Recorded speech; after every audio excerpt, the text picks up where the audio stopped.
Bonjour à tous, heureux de vous retrouver sur le plateau de Paris Turf TV pour votre quotidienne reçue 5 sur 5, l'émission du Quintet Plus et du 5-5. Pour m'accompagner aujourd'hui, Benjamin Nizel. Bonjour Benjamin. Bonjour Philippe, bonjour à tous. Benjamin, direction Vincennes, vendredi soir. Grand Prix de l'équipe 21, une épreuve pour 7 à 10 ans inclus sur les 2850 mètres de la petite piste.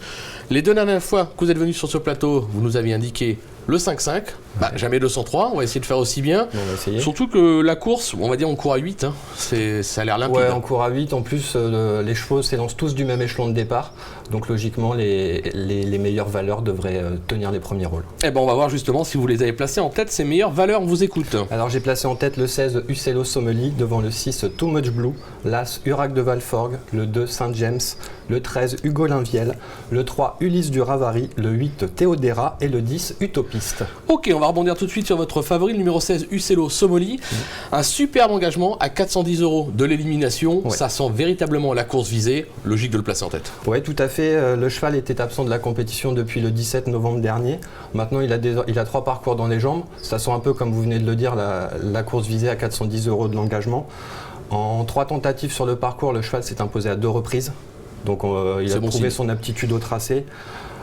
Il est capable de trotter 13,5 sur les 2850 mètres de la petite piste. Glenny Delhomme s'en sert à merveille. Pour moi, c'est le cheval à battre dans la course. C'est la base de la course, on l'aura compris. Vous lui opposez le numéro 6, Too Much Blue.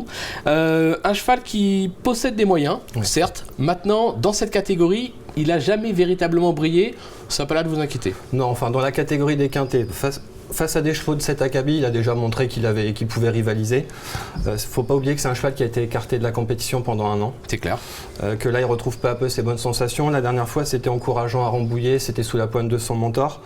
Là, cette fois, Sébastien Garato n'hésite pas à faire appel aux bons soins de Franck Nivard, qui s'est classé 2e lors de son unique association. Donc faut y voir un signe, je pense, et pour moi il constitue la principale opposition. Tous les feux sont au vert. On va voir si Franck Nivard nous confirme ces informations, puisque c'est le moment de notre premier infoterrain de l'émission. On l'écoute. Franck Nivard, vous serez le partenaire de Too Much Blue dans ce quintet de vendredi soir. Too Much Blue, qu'on en a vu courir récemment en compagnie de son entraîneur, c'était sur l'hippodrome de Rambouillet. Il court quand même beaucoup mieux que l'indice au classement ce jour-là. Le cheval a dû être préparé un petit peu pour cet engagement. C'est un bon engagement pour lui. C'est tous au même poteau. Et il est bien placé au gain. Il vient de faire une bonne rentrée. Donc il a été préparé pour ça. Normalement, si ça se passe bien, il a son mot à dire. Il ne devrait pas être loin de la vérité, je pense. Ouais, des 4 en plus dans cette épreuve, ça lui apporte toujours un atout non négligeable. Ah oui, il a déjà bien fait en étant déféré. Puis sur la petite piste, ça ne le dérange pas, au contraire. C'est un cheval qui aime bien être dans les chauds de tête. Donc il va falloir prendre un bon départ, mais normalement il est capable d'aller devant s'il faut, donc le cheval est en forme. Normalement, je vous dis, il a une belle carte à jouer.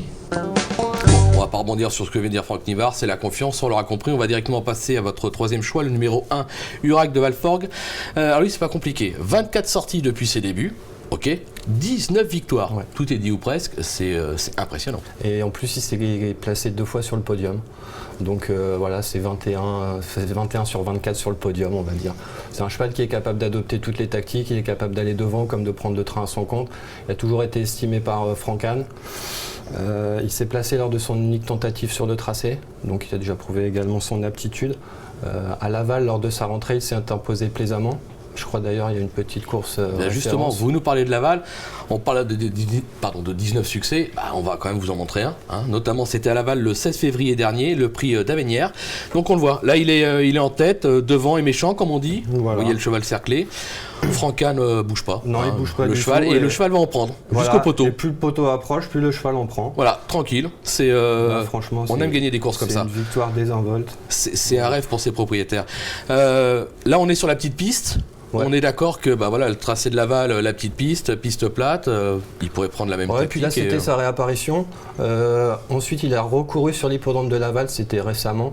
Le cheval n'a jamais pu s'exprimer, mais très malheureux. Voilà, très très malheureux. Il aurait certainement conclu sur le podium encore cette fois-là. Une course à oublier. Donc je pense qu'il faut le reprendre. On aurait même pu le placer en tête du pronostic. C'est ce que j'allais vous dire. Je pense que ça se joue vraiment entre les 3 premiers pour la victoire. Exactement. En 4e position, donc là plus pour une place, le numéro 2, Saint James.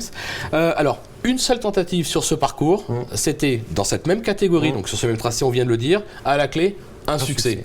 là aussi on ne peut que lui faire confiance. Oui, tout à fait. C'est un cheval qui a maintenant 2 parcours dans les jambes.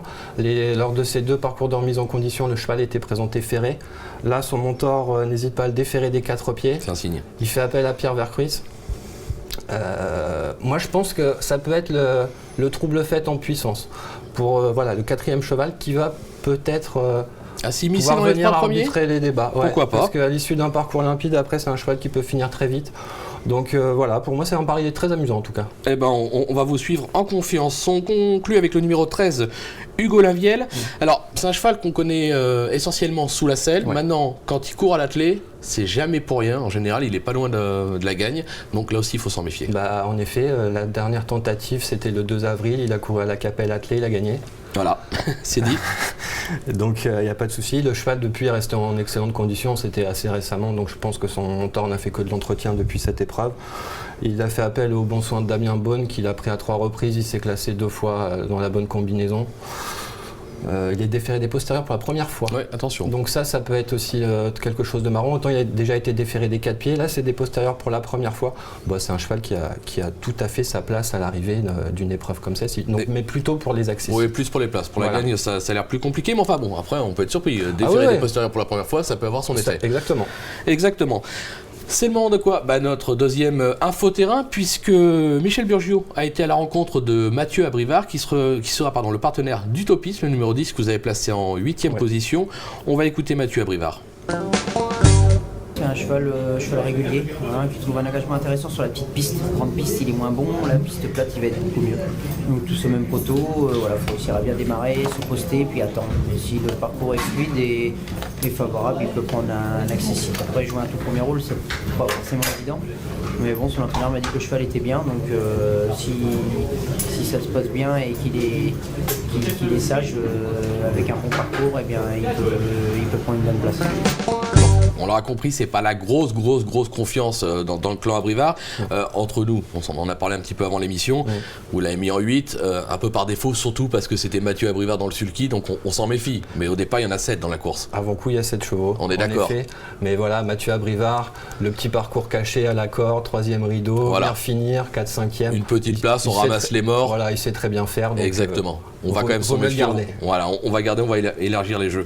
Benjamin, merci pour toutes ces informations. On va se quitter avec une petite pépite. Je crois que vous nous avez repéré un cheval dans la 4e. Ouais, le numéro 16, Lionel, qui bénéficie de conditions de course idéales. Le cheval est en pleine possession de ses moyens. Pour moi, il devrait lutter activement pour le succès. Et voilà, on fonce, on joue gagnant, on passe à la caisse et on se retrouve la prochaine fois. Merci Benjamin pour toutes ces informations. On se retrouve très prochainement sur le plateau. Demain, ce sera Lucie Van Ecoute qui sera avec Mathieu Le Balleur pour un Quintet Plus 5-5. On reste sur l'hippodrome de Vincennes. Merci à vous de nous avoir suivis. Bon jeu et à très vite. Bon jeu, au revoir. Au revoir.